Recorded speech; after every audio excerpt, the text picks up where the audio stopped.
കൊലപാതകം സ്വപ്നം കണ്ടു കഴിഞ്ഞാൽ എന്തായാലും നമുക്ക് അസ്വസ്ഥയുണ്ടാക്കുന്നൊരു സ്വപ്നമായിരിക്കും അത്. കാരണം നമ്മളാരും ഇഷ്ടപ്പെടുന്ന ഒരു സംഗതിയേ അതല്ല. ഒരു ഉറുമ്പിനെപ്പോലും നോവിക്കരുത് എന്ന് വിചാരിച്ചുകൊണ്ട് ജീവിക്കുന്ന ആളുകളാണ് നമ്മളൊക്കെ. ഒരാളെയും പ്രയാസപ്പെടുത്തരുത്, ഒരാളെയും വേദനിപ്പിക്കരുത്.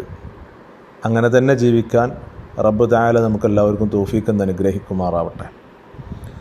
അപ്പോൾ അതിൻ്റെ ഇടയിൽ ഒരു കൊലപാതകമൊക്കെ സ്വപ്നം കാണുക എന്ന് പറയുമ്പം അത് വല്ലാത്ത അസ്വസ്ഥതയുണ്ടാക്കും. അതും സ്വന്തം ശരീരത്തെ തന്നെയാണ് നമ്മൾ കൊല്ലുന്നത്. സ്വന്തം ശരീരത്തെ നമ്മൾ കൊല്ലുകയാണ്, നമ്മൾ തന്നെ സ്വന്തത്തെ നശിപ്പിക്കുക എന്നർത്ഥം. അങ്ങനെയാകുമ്പോഴും ടെൻഷൻ ഏറെ വരും.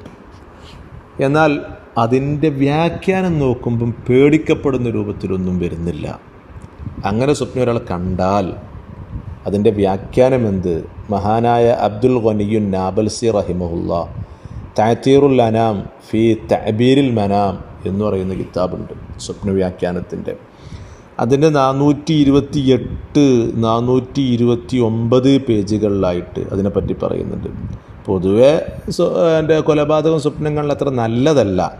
പക്ഷേ അവിടെ പറയുന്നുണ്ട് ഫമൻ റഅ അന്നഹു യഖ്തുലു നഫ്സഹു, കണ്ടോ, സ്വന്തം നഫ്സിനെയാണ്, അവൻ്റെ സ്വന്തം ശരീരത്തെയാണ് അവൻ കൊല്ലുന്നത്. അങ്ങനെയാണ് അവൻ സ്വപ്നം കണ്ടതെങ്കിൽ താബ തൗബത്തൻ നസൂഹ എന്നാണ് അതിൻ്റെ വ്യാഖ്യാനം. താബ തൗബത്തൻ നസൂഹ, നല്ലൊരു തൗബ അവൻ ചെയ്യുമെന്നുള്ളത് നല്ലതല്ലേ? തൗബ എപ്പോഴും നമുക്ക് നല്ലതാണല്ലോ. പശ്ചാത്താപം എന്ന് പറയുന്നത്, പശ്ചാത്താപിക്കുക, നമ്മൾ ചെയ്തു പോയ തെറ്റുകളും കുറ്റങ്ങളും ഒക്കെ ഏറ്റുപറഞ്ഞ് പശ്ചാത്താപിക്കുക എന്ന് പറയുമ്പം അത് വല്ലാത്തൊരു മനസ്സിലുള്ളവർക്കേ നടക്കുകയുള്ളൂ.